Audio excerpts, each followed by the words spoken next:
fam, how y'all doing? My name is Cole, and welcome to Orgaysis. Today, we're playing Psychic Connections, and we got on Elliot round. I'm so fucking happy. Anyway, let's continue along Elliot's path. Elliot, honey, we're talking to Elliot. It's daytime. It's a little bit past breakfast. Walking over to Elliot, I listen and more to the. I listen more. I listen more to the tune he's humming. It sounds vaguely familiar, but I can't quite place it. Oh, a moment of bud. Hey there, big guy. What you humming? Oh, hi, Mason. It's nothing special. Just an old ditty my mother used to sing to me. It's a little funny how things like that just pop into your head sometimes. Like sometimes I might be cleaning some tables at the cafe, and then bam, I have a song from the radio stuck in my head. Yeah, earworms. Earworms can be the worst. They're stuck in your head for ages, and even when they go away for a bit, they come right back. Call them earworms. Ew. Well, thankfully, I have you to distract me with some interesting conversation to pull it out of my mind. Elliot looks at me rather suggestively, and I realize he genuinely expects me to come up with something to talk about. Damn. About sex, damn. About school, about baking, about sex. I'm not sure. I gotta make a decision. Come on now. Definitely not about sex. Like we said, we gotta tread it lightly. We gotta be careful. We can talk about him, which is like baking. We can talk about me, which is school. We can talk more about school. We don't really go into depth with that, so let's go with that. My adjustment to school has been going pretty well, although I'm not sure how it's going to be living with Quinn yet. If you want advice on how to live with Quinn, ask Aiden. They did live together for a couple years. Then again, he does have service cleaning up after him, so Quinn might not exactly be cleaning up after himself. Still, I'm sure it'll be fine. Quinn's nice, and what more can you really ask for? You're not exactly instilling me with much confidence in Quinn here. Oh, sorry. I just thought you two being roommates was a good thing. I didn't mean to talk about him negatively. Elliot's ears droop down and his tail droops low. Laying down the stump, looking almost lifeless. Damn. Was it that serious? Damn. Hey, I'm just teasing you. Lighten up. Seriously, I'm sorry. As I continue pleading with Elliot, his face gradually relaxes, and for a moment, I swear I can almost see a grin spread across his face. Oh, you jerk. You're messing with me, aren't you? Or you're messing with me, aren't you? Guilty as charged. I'm sorry, I couldn't help it. You're just so fun to tease. Bruh, don't tease me with sadness. Like, if something bothers you, yeah, it's gonna hurt my heart. I'll feel so guilty. I feel so hurt. I'm so sorry. We hugging out and shit. Like, I thought I might have genuinely hurt your feelings for a second there, right? Well, don't you worry. I'm not that sensitive.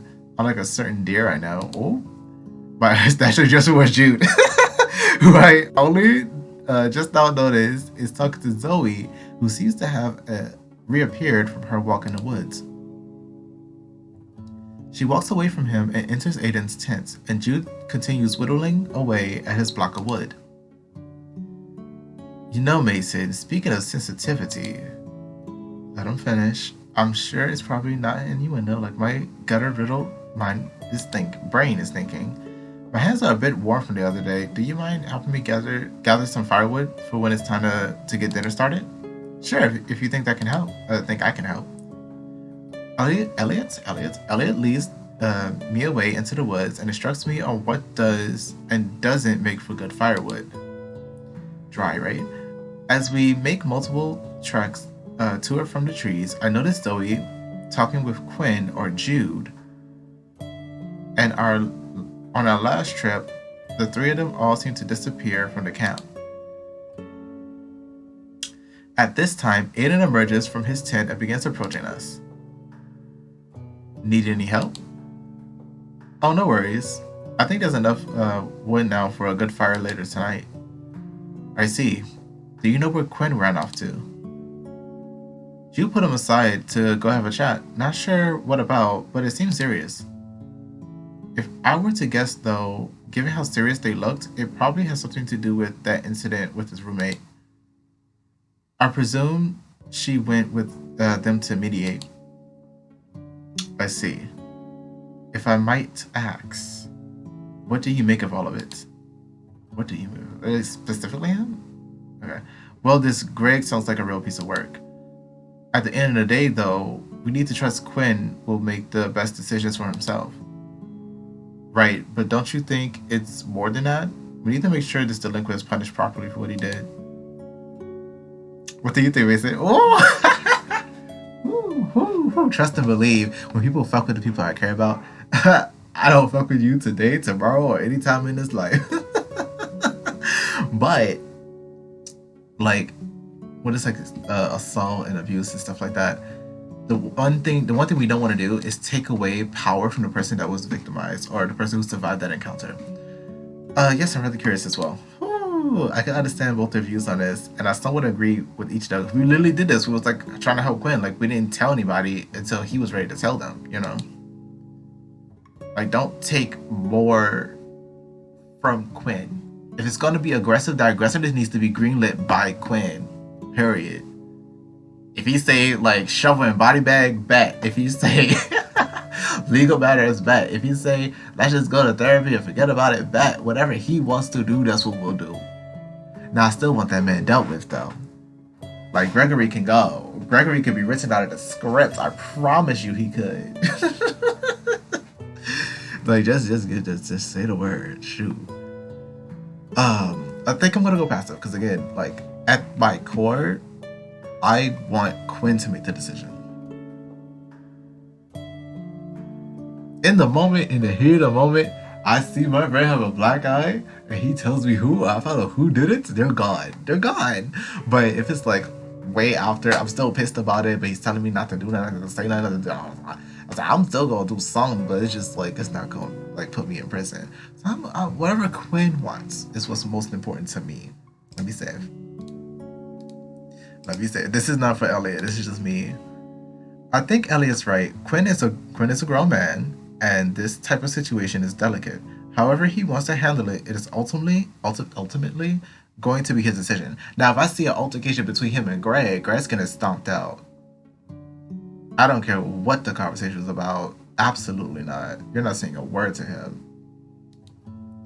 Even if we want to intervene and assist him more directly, we shouldn't do so unless Quinn asks us to.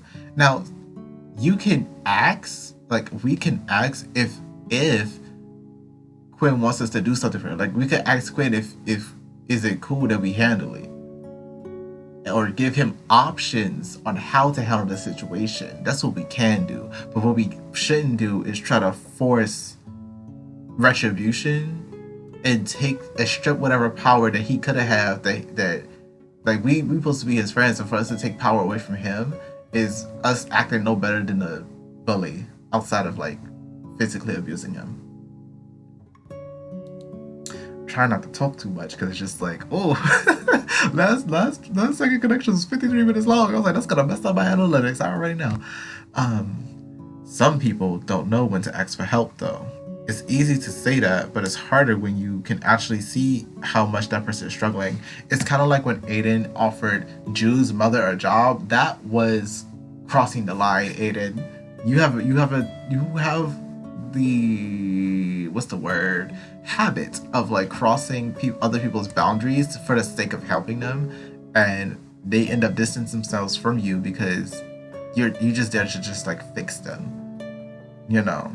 And they didn't even ask to be fixed. They didn't even go and vent towards you. You just found out and decided to fix it yourself. They both are making valid points, but this seems like it's about to get a little too heated. Breathe, boys. Okay, you two, let's break it up. What matters is that Zoe is dealing with Greg, and that Quinn is going to be alright. Right? The two men grumble their disapproval, but they seem to concede and agree with me.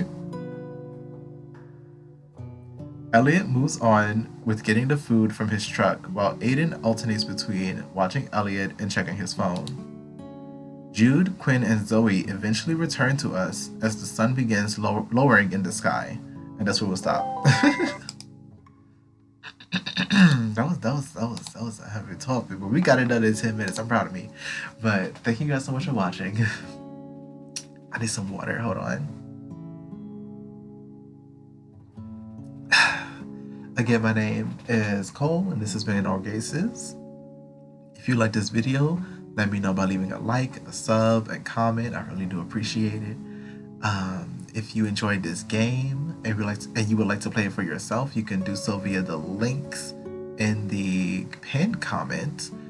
I stream every Friday and Saturday at 7 p.m. Eastern. I believe that is all I have to say. So I'll see you guys in the next video.